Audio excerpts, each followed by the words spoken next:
Você tem a sensação de que o Brasil está em guerra? Eu encontrei um documento absurdo que ajuda a entender essa guerra. Quer dizer, sempre houve disputas políticas em nosso país, mas desde que eu me entendo por gente, elas sempre foram isso, disputas. Eu nasci depois da ditadura, eu lembro das eleições. Sempre teve embate, sempre teve confronto, sempre teve rivalidade, mas me parece que o que está acontecendo agora é algo muito mais agressivo, é uma guerra. Depois que o Bolsonaro ascendeu, de um deputado do baixo clero a líder de uma extrema-direita que muitas vezes nem entende o quão extrema é, o Brasil ficou muito mais dividido, e a divisão se tornou cada vez mais agressiva até chegarmos ao ponto de...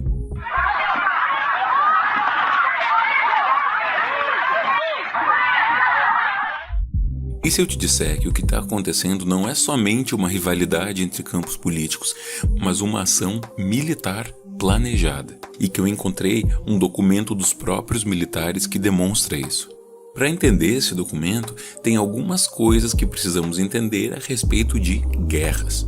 Quando a gente pensa em guerra, provavelmente o que vem à cabeça são soldados com armas de fogo, tanques, aviões e outros veículos de combate, mas nem sempre foi assim.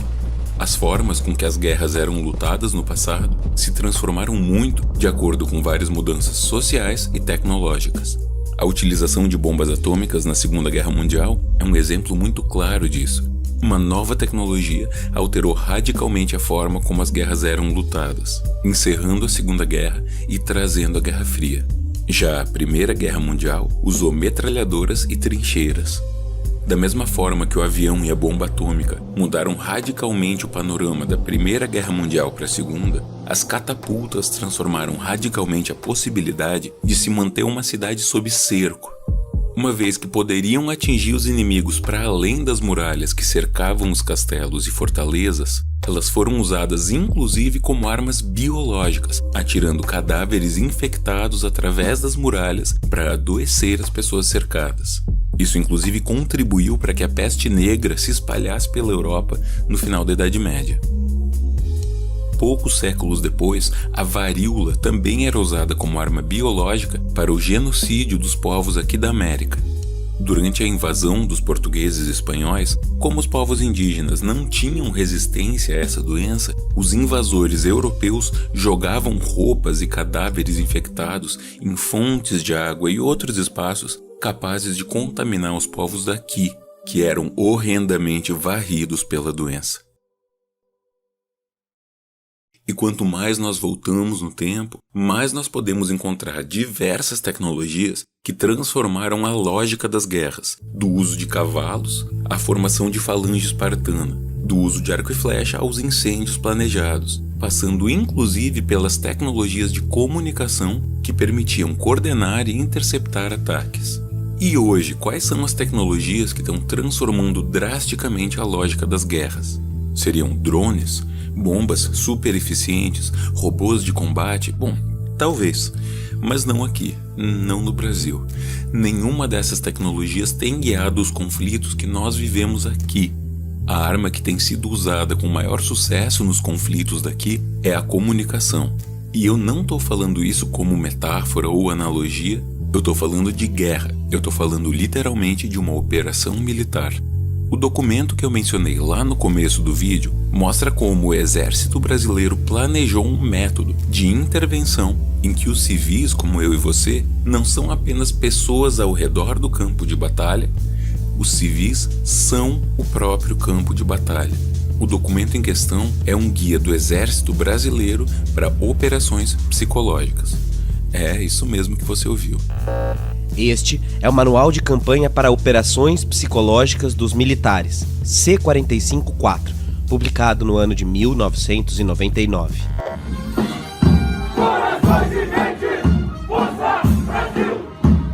Como o texto não é novo, algumas práticas precisam ser adequadas para o mundo do Zap, para o mundo das redes sociais.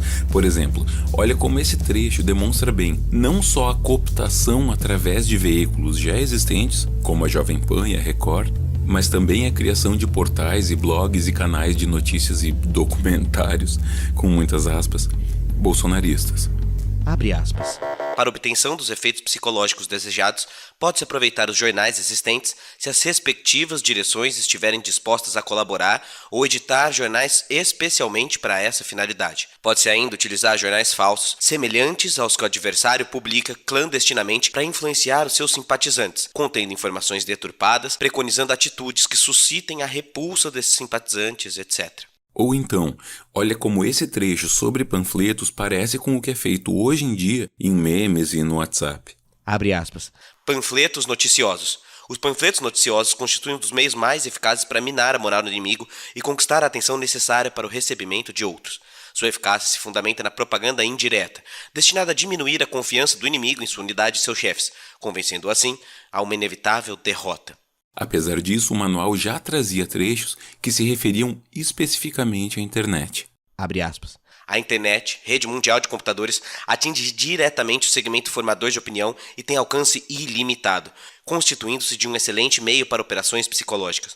O fácil acesso à internet e sua abrangência global podem proporcionar a OP-Psico a pequenos grupos sem o controle do Estado. Então veja, você não é um comandante nessa guerra, nem mesmo um soldado.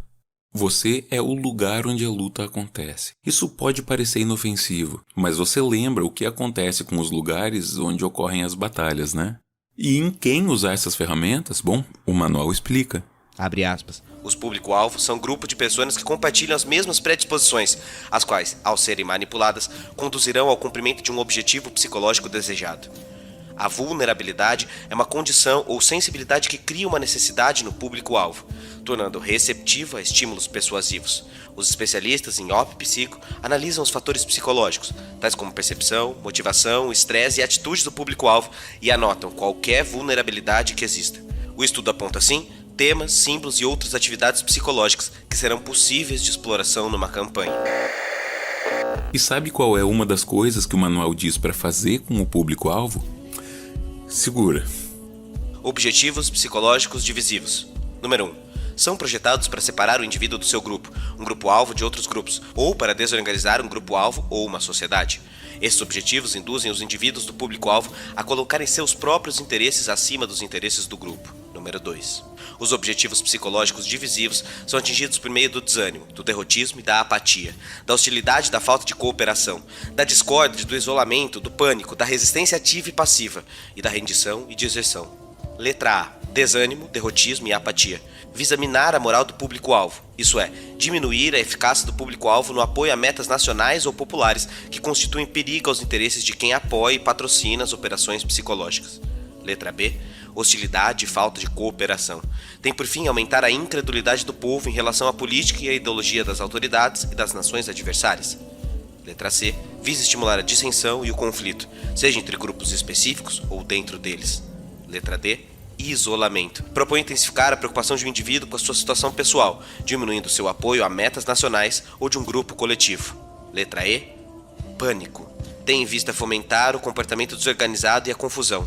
E a letra F não é a que mais me surpreendeu, mas me pareceu tão real e imediata que entristeceu bastante. E me revoltou também.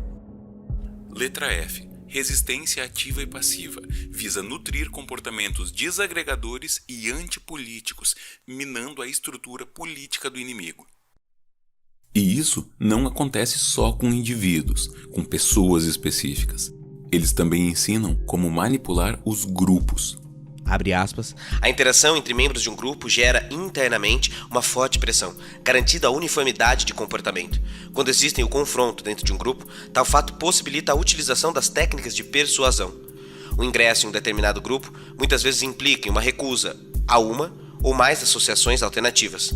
A autoexclusão de outros grupos gera a necessidade de uma constante justificativa que o indivíduo usa para se convencer que o grupo que ele escolheu é digno de fidelidade e colaboração. A resultante dessas atitudes apresenta uma oportunidade valiosa para as operações psicológicas enfraquecerem a coesão entre os grupos, exaltando as diferenças existentes e promovendo a suspeita e a desconfiança. Meu Deus, velho, olha isso! Esse manual tem fucking 200 páginas, e é claro que a gente não vai ler ele inteiro aqui. Mas então a gente pode mostrar alguns dos principais pedaços. E se você quiser ler o texto na íntegra, as fontes estão na descrição do vídeo incluindo um link para o PDF do documento completo. Mas entende o tamanho do buraco e aquilo que nós passamos nos últimos anos? Todas as armas usadas nessa guerra estão descritas lá, e é muito assustador ler esse documento escrito em 1999, porque ele parece muito atual para os dias de hoje, como se estivesse sendo aplicado na prática.